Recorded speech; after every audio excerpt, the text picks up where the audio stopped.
The president just put out a statement while we were in commercial that he has a major announcement on Monday that has to do with Russia, and he's very disappointed in Russia. Now, this is, I had been told that we may hear about this tonight. Frankly, I didn't think it was going to happen. Here's my reporting on this. What is he going to announce? Well, he obviously has punitive action that he's taking on Israel, and there'll be some boost of what is happening with Ukraine on the military side. But the more important instruction for us politically is why today, when he says he's going to say it on Monday? Well, the answer is because this is how Trump operates. A big hammer and then a back off. So from now until Monday, do not be surprised if there's an announcement that he has spoken to Putin and it'll be some Mountain to Muhammad kind of movement, and that therefore there's going to be a different announcement on Monday. That's what this is as a tactic. I'm not judging it. I'm saying that's what it is. Trump is saying it now when he's supposed to announce it on Monday because he's going to use that as a provocation to try to make something change between now and then. All right? So that's what's going on. Now, on the Israeli and Gaza side, which is really Hamas. I don't know why I even say Gaza, because it's really about Hamas. And here's my point. Trump and Netanyahu have been meeting all week, but do you really believe there's going to be peace anytime soon? If all the hostages aren't returned, if Hamas still exists in power in Gaza as a terror organization sworn to destroy Israel, I mean, who are we kidding? They're never going to stop with those two preconditions not being met. Hamas demanding Israel pick 10 of the 20 living hostages to give back. Are you serious? I mean, look, I don't get it. So I wanted to bring in better minds to help understand what's going on. Former Mideast peace negotiator for Republicans and Democratic administrations, Aaron David Miller. And my friend who is doing amazing work, not just as a journalist, but as an advocate and an aid giver, president and founder of INARA, I-N-A-R-A, okay? International Network for Aid, Relief, and Assistance. If you want to help the kids who are being affected by what's happening in Gaza and all the damage, do not waste your time on social media. Give money to Arwa's organization. She is doing the work. My friend, it is good to see you. Thank you for what you've been doing. ADM, as always, thank you for coming in. I want to get the realities, both of the policy side and of the fundamentals of what's happening on the ground.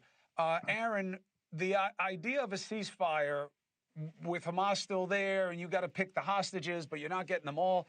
I mean, what does this really get us in terms of real peace? First of all, Chris, let's take, thanks for having me. It's great to be here with Arwa. Take the word peace and retire it, at least for the next several years. That's not what we're talking about here, Chris. I mean, the Israelis and Hamas are not going to reconcile ever. The broader question whether Israel can, and the Palestinians, can create a different pathway with better leadership on the Israeli side and trying to solve the fraught problem of leadership on the Palestinian side, a choice between Hamas and Mahmoud Abbas. It's a choice Palestinians are not going to get to make because there probably will not be elections.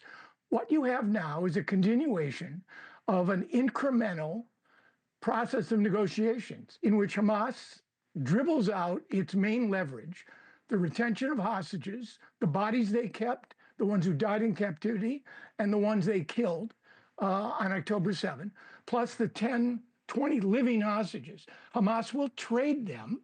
That's what you're seeing here. Trade them for two things. Number one, if you can get this deal, you'll have a 2-month cessation of hostilities, not peace, not even a formalized ceasefire. You'll get more humanitarian aid into Gaza, not through this concoction that the Israelis and the Americans have cooked up, this Gaza Humanitarian Foundation, which frankly has led to the deaths. They may have passed out thousands of boxes of food, but it's led to the deaths of hundreds of Palestinians over the last 3 weeks. You'll get that, and you'll get a return of some Palestinian prisoners. Clear your mind of the notion that any of this is about a permanent cessation of hostilities or end to the war in Gaza. It is not. Arwa, what is your perspective on the reality of what you're seeing and where you believe this leads in the short term?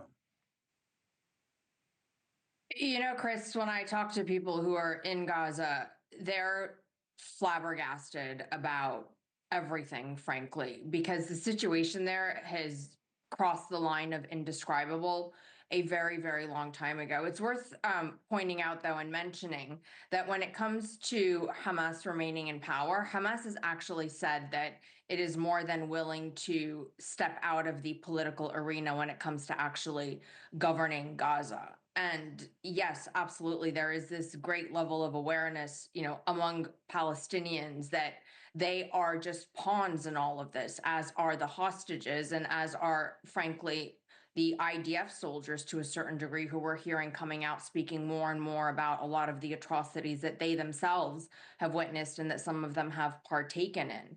The landscape that you have in Gaza right now is one where the population that already lived in one of the most densely populated areas in the world is now being crushed into 30% of the space that used to exist. And there is absolutely nothing in there, Chris. I got some videos from our staff members just a few days ago, and they'd done a home visit to just one family. They have 2 baby twins. The diaper rash on these babies' bums and all over their genital areas is this screaming bright red, but they don't have any clean diapers to be able to use. The kids have diarrhea. Diarrhea, remember, the #1 killer of children under the age of 5, but there's not enough water to be able to clean them properly. There's not enough water to be able to drink. There's a little boy whose birthday it was, Chris, and what he asked his mother for his birthday wasn't a birthday cake. It was bread. And so one of our staff actually ended up going in with a couple of loaves of bread that she managed to get her hands on and put a candle in it. There's a severe water shortage. There's a severe fuel shortage right now. You've got hundreds of babies who are in incubators. They are going to run out of fuel. ICUs are going to run out of fuel. And so you have this entire hellscape where the population is increasingly being crushed and then being killed when they're trying to go and get aid or when they're just trying to live. You have just in the last 24 hours a strike that took place, Chris, outside of a center where children were waiting to get nutritional supplements. And so the more you look at what's happening, the more dystopian it feels and seems. Well, let's see what they can get done. The president just shifted our focus to Russia. We can keep our eye on more than one thing at a time, especially when I have the help of people like you. Arwa, thank you for the work that's happening on the ground through your organization and your journalism. And ADM, thank you for helping it make sense. Appreciate you. I'm going to retire the word peace.